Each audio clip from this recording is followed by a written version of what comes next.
And now we reach Metal Slug 6. This was the first Metal Slug in the main series to not run on the classic SNK Neo Geo arcade hardware and was just developed for regular arcades and consoles. The game would see a North American release as part of the Metal Slug anthology on PS2 and Wii, and I think that's the only way to actually play it still. This Metal Slug is kind of seen as the end of an era, as this would be the last mainline Metal Slug release for home consoles for a very long time. But anyway, let's get into the game. The game seems to take place after Metal Slug 3 or 4 or I don't know, maybe the other Metal Slug games. It's not exactly clear. And it seems Morden's armies come back. It seems that way, but of course you learn that there are much worse things going on as new aliens have shown up to wreck your shit. And well, you kick their ass. While I am still a bit bummed that Morden does not actually come back as the main antagonist, I again think the story is fine. The setup really is just as fine as it was in the previous game, and I'm not going to come out and say it's good or great or any of that stuff, or even as good as Metal Slug 1 through 3, but again, it's fine. Something new is that we have two new characters, actually. We get Ralph Jones and Clark Still from Ikari Warriors. Yeah, that old NES series that isn't exactly the best, where you just die over and over. The two main guys have come to help the Metal Slug team, so you now have 6 playable characters. You have the main 4 that have always been there, and these two new guys. Honestly, Ralph and Clark are just kind of perfect additions to Metal Slug, and it makes me kind of wonder why it took them so long to be added to begin with. So Metal Slug 6, for the most part, is pretty similar to the other Metal Slug games. You still run around killing everything that moves and blasting your way through 5 levels. However, this Metal Slug is definitely the Metal Slug to make the most changes from the original game. Like, it's not even close. This game changes the Metal Slug formula the most from Metal Slug 1 and on. Let's go over some of the new additions. First off is that the game actually has 2 modes to play. You can play on easy or hard. Easy is some real baby shit where the game sets your default weapon to heavy machine gun and you have infinite ammo for it. However, the game doesn't actually let you finish the game as it locks the last level out. Then we have hard mode, the true mode of play that my friend and I played through, where it's like regular Metal Slug where you have just the pistol with infinite ammo. Well, that's what you spawn with. However, playing on hard does make your ammo count go down for weapons that you pick up in the game, so it really does become harder. A brand new mechanic is the weapon stock system. You can actually carry 2 gun power-ups at the same time, and you can switch between the 2 weapons or simply put them both away. Whenever you obtain a new weapon power-up, it will automatically occupy the inactive slot. So yeah, there is a little bit of strategy to maybe you want to go through the level with just the pistol and save your heavy weapons for the boss. Maybe you just want to try to get to the boss as fast as possible and use them. But I actually really like this idea of being able to store 2 different weapons. It's quite unique and certainly different. However, if you get a game over, you lose both, which kind of sucks. The score multiplier returns, but it's different from Metal Slug 4. The faster the speed at which enemies are killed, the higher the power of the multiplier at the bottom of the screen. When it says max, enemies will drop coins when you kill them for even extra points. This is how you do a score multiplier, not that Metal Slug 4 shit. This is much better, and you don't have to not die in the level to get your points. The next addition to the gameplay is probably the biggest change in the whole game.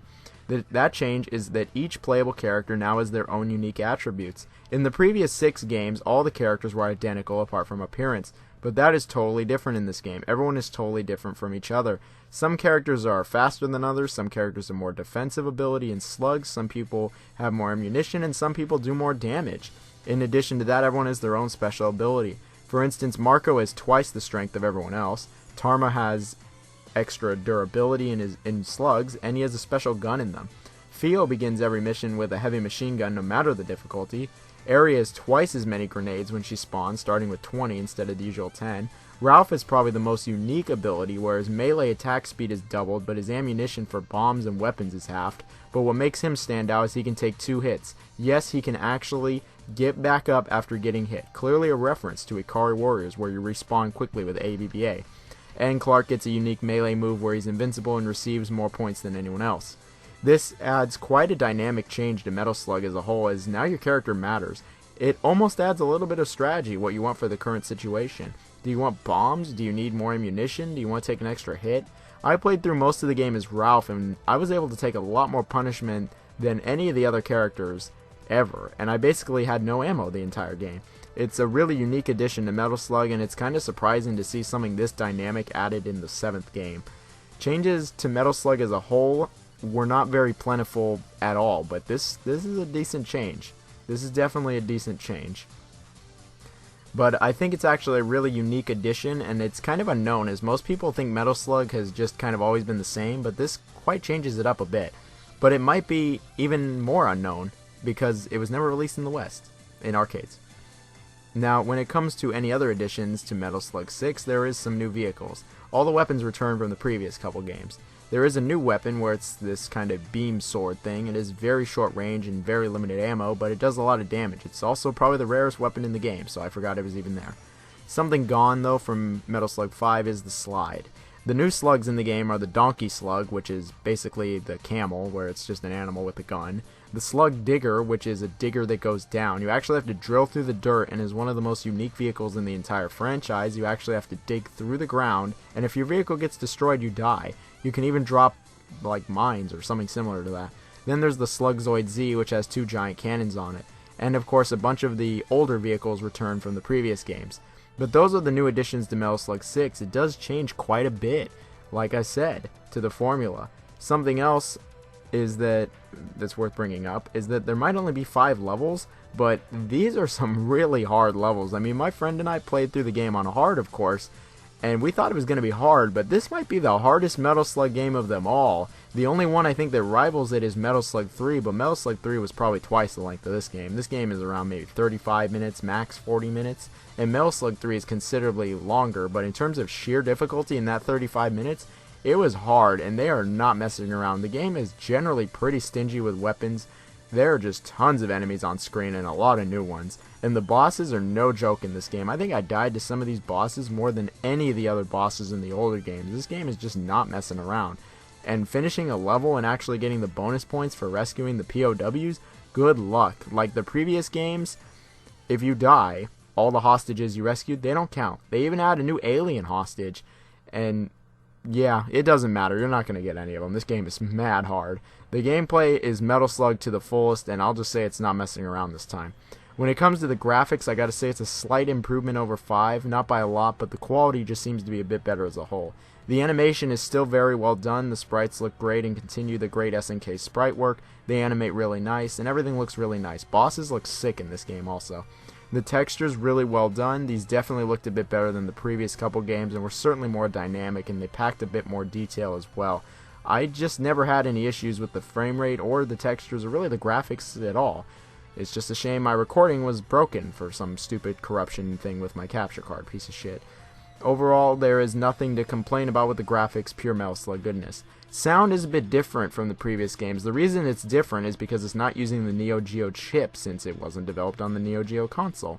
With this in mind, the sound is a much higher quality than the previous games. The sound effects sound borderline different. In some cases it's so different and just sounds that much higher quality. The announcer sounds different also, but I really think that's due to higher quality. It still sounds great though. The music is where it's most notably higher quality as more instruments are used and songs are a lot more dynamic.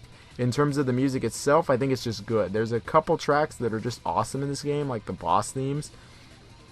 And like, there's even 2 final boss themes. But a lot of the level themes were just kind of generic. They just didn't really catch on with me. But the ones that did catch on were really fantastic. But unfortunately, it's kind of few and far between. But at least there are a couple that I do think were really good. But there were a few that were also generic. Still, it's definitely no slouch. It's just the Metal Slug series has been better. Like, even the previous game, I think, has way better music. But like I said a minute ago, the quality is definitely the best Metal Slug has ever had. Certainly the best sounding. The catchiest? No, but it's certainly the best sounding. But it's alright. Now we've talked about what's good with the game, let's talk about things that I might not like in Metal Slug 6. While I thought the game was a bit stingy with the weapons on hard, I used the pistol a lot of the game, and I did play as the character with the least amount of ammo, so that's probably on me. But the game is brutally difficult, but I wouldn't say that's too much of an issue since we are playing on free play. I would say all 5 of the levels are not bad. They're all pretty good in Metal Slug 6. There's not a stinker in the game. And all the levels are pretty unique, but not compared to Metal Slug like 3 or X. But I'm going to say they're still pretty fun. And I'd still say they're on the same level as Metal Slug 5. But man, I do wish that slide returned. Also, like, why can't the branching paths just come back? Like, come on, that was so cool. But Metal Slug 6, I gotta say overall, despite those niggling little gripes, tiny little gripes, I gotta say, like, Yeah, it's still a solid entry in the Metal Slug series. It's probably the most underrated of the Metal Slug games. It's very clear why, as this game is the most limited accessibility. But also, this Metal Slug really changed up the formula more than any other Metal Slug, and I think it should be commended for that. Some risks were clearly taken here, and they didn't just churn out another left or right kill everything that moves shooter. They wanted to change something in the game, and I think the addition of the Ikari Warriors was awesome. Overall, I had a blast with the game. Playing through with my friend was pretty fun, and we were both surprised about how much changed in the game. If you played the previous Metal Slug games, I have no problem recommending this one. It's certainly one of the most unique Metal Slug games of them all. This would be the last Metal Slug game to actually get an arcade release, and while the arcade release was never brought to America, it still really marks the end of an era for Metal Slug, going from being the quintessential arcade run-and-gun shooter. Arcades were dead in America and hadn't really resurfaced in Japan yet. This is just like a weird time for arcade games, arcade-like games, and Metal Slug had to change. And with that, the series moved on over to one of the most unexpected places, the DS. And so, next time we're going to look at Metal Slug 7, or better known as Metal Slug XX. See ya then.